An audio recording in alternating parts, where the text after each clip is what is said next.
बिस्मिल्लाहिर्रहमानिर्रहीम। अस्सलाम वालेकुम प्यारे बच्चों, कैसे हैं? उम्मीद करती हूँ आप सब खैरियत से होंगे। मैं आपकी इस्लामियात की टीचर हूँ और आपकी इस्लामियात लाजमी की ये किताब है। और आज जैसा कि मैंने आपको लेक्चर 4 में हदीस नंबर 3 पढ़ाई है, हदीस नंबर 3 पढ़ाई है और आज हम हदीस नंबर 4 पढ़ेंगे। ठीक है, हदीस नंबर 3 में मैंने आपको कुरान पाक की फ़जीलत के बारे में बताया है, कुरान पाक को पढ़ने और पढ़ाने के बारे में बताया है। हम जबकि अब पढ़ेंगे हदीस नंबर 4 में क्या है मन सल्ला अलैया मर्रतन फतहल्लाहु लहू बाबम मिनल आफियाती। ठीक है, जिसने मुझ पर एक मर्तबा दरूद भेजा, अल्लाह ने इसके लिए आफियत का एक दरवाज़ा खोल दिया। अब ये नबी पाक सल्लल्लाहु अलैहि वसल्लम ने हदीस अपने बारे में फरमाई है कि नबी सल्लल्लाहु अलैहि वसल्लम ने क्या कहा है। नबी सल्लल्लाहु अलैहि वसल्लम ने कहा है कि जिसने एक दफ़ा मेरे ऊपर दरूद भेजा, ठीक है, जिसने मेरे ऊपर एक दफ़ा दरूद भेजा तो उसके ऊपर यानी कि क्या है कि अल्लाह ने इसके लिए आफ़ियत का एक दरवाज़ा खोल दिया है, यानी कि माफ़ी का दरवाज़ा। ठीक है, और अब देखें तशरीह में, इंसान की रहनुमाई के लिए अल्लाह ने जो अंबिया मबूस फरमाए, इनमें आखिरी नबी हज़रत मोहम्मद हैं। आप पूरी इंसानियत के लिए हदायत लेकर आए, इनसे मोहब्बत की बजाय वरना ये अमल मुनाफ़क़त बन जाएगा। यानी कि हमें नबी पाक सल्लल्लाहु अलैहि वसल्लम से मोहब्बत करनी चाहिए और उनके ऊपर सुबह शाम हमें दरूद भेजना चाहिए। ठीक है, दरूद जब भेजेंगे तो जब हम अपनी ज़बान पर दरूद लाएंगे तो हम फजूल बातों से बच जाएंगे।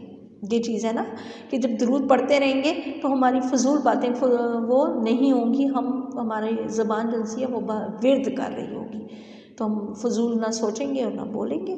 ठीक है बच्चों, अब नेक्स्ट क्या है, इस हदीस मुबारका में आप पर दरूद भेजने की फ़जीलत बयान की गई है। जिस तरह आपकी ज़िंदगी एक मोमिन के लिए मिशल रहा है, इसकी अहमियत का अंदाज़ा यूँ भी लगाया जा सकता है कि नमाज में आप पर दरूद भेजा जाता है और दरूद शरीफ के बग़ैर नमाज नहीं होती। सूरह अहज़ाब में इरशाद है, बेशक अल्लाह और इसके बस के आप पर दरूद भेजते हैं। ठीक है, इसलिए ऐ ईमान वालो तुम भी इन पर दरूद सलाम भेजा करो। ठीक है, ये क्या है कि उन्होंने कहा है कि नबी पाक सल्लल्लाहु अलैहि वसल्लम ने कहा है कि ये दरूद शरीफ, देखिए हम नमाज़ हम पढ़ते हैं, नमाज में भी दरूद शरीफ ज़रूरी है। दरूद शरीफ जब नहीं पढ़ेंगे तो नमाज नहीं होगी। दरूद इब्राहिमी हम पढ़ते हैं ना, तो उसमें ज़रूरी है दरूद इब्राहिमी पढ़ना। ठीक है, और नबी पाक सल्लल्लाहु अलैहि वसल्लम ने भी यही कहा है कि दरूद जो है वो लाजमी पढ़ा करें। ठीक है, इस आयत मुबारका में अल्लाह ने अपना और फ़रिश्तों का तज़किरा करके दरूद शरीफ की अहमियत को और ज़्यादा वाज़ह कर दिया है। इसका मकसद आपके शर्फ़ और अज़मत को बुलंद फरमाना है। ठीक है, यानी हमें ऐसी अजीम हस्ती की कदर करनी चाहिए जिसका अजीम एहसान हम पर यह है कि इसने हमें जहालत के अंधेरों से निकाल कर हदायत की रोशनी से तारफ़ करवाया और अपनी उम्मत को बेहतरीन इंसानियत तहज़ीब से आरास्ता किया। इसलिए हमारी एहसान शनासी का तकाज़ा है कि आपकी तारीफ़ बयान करें और आप सल्लल्लाहु अलैहि वसल्लम पर ज़्यादा से ज़्यादा दरूद भेजें। एक और हदीस में इरशाद है कि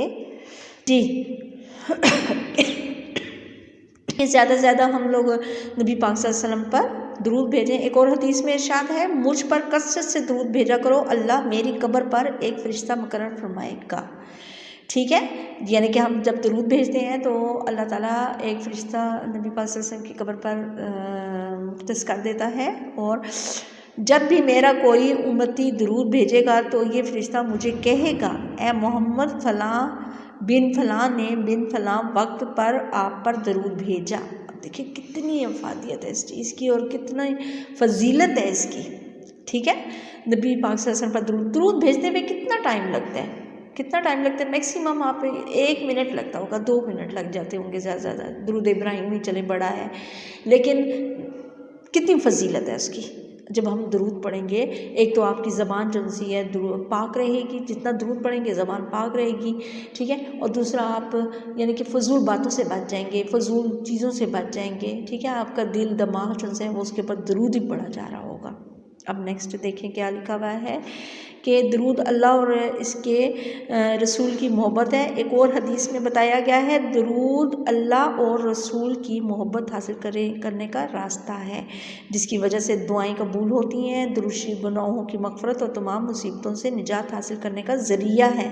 अब देखें, गुनाहों की मग़फ़िरत यानी कि जो हमसे गुनाह सरज़द हो जाते हैं, हम दरूद पाक पढ़ते हैं तो क्या पता अल्लाह ताला उस दरूद के सदक़े हमारे गुनाह माफ़ कर दे, ठीक है।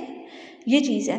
उसके बाद क्या है, जो शख्स सुबह और शाम आप सल्लल्लाहु अलैहि वसल्लम पर दरूद भेजता है, फरिश्ते इस पर रहमतें नाजिल फरमाते हैं। एक मरतबा दरूद शरीफ पढ़ने से अल्लाह इस पर 10 रहमतें नाजिल फरमाता है, 10 गुनाह माफ़ फरमाता है और 10 दर्जात बुलंद करता है। देखिए किस कदर अफादियत हमें है यानी कि इसकी कि यानी कि दरूद पाक की, ठीक है।